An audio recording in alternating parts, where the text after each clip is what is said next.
ప్రియమైన సోదరులారా, ఈ దినాల్లో చాలామంది యవనస్తులు బైబిల్ మీద ఆశ కలిగినటువంటి వారు సువార్త ప్రకటించాలని, అనేకులను మార్చాలనే ఉద్దేశంతో వాళ్ళు చేస్తున్న పని ఏంటంటే చిన్న చిన్న షార్ట్ ఫిల్ములు తీస్తుంటున్నారు.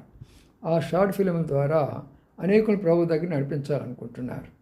సినిమా వాళ్ళు ఏమైతే ఎలాగా తీస్తూ ఉంటున్నారు, వీళ్ళు అలాగే తీస్తుంటున్నారు.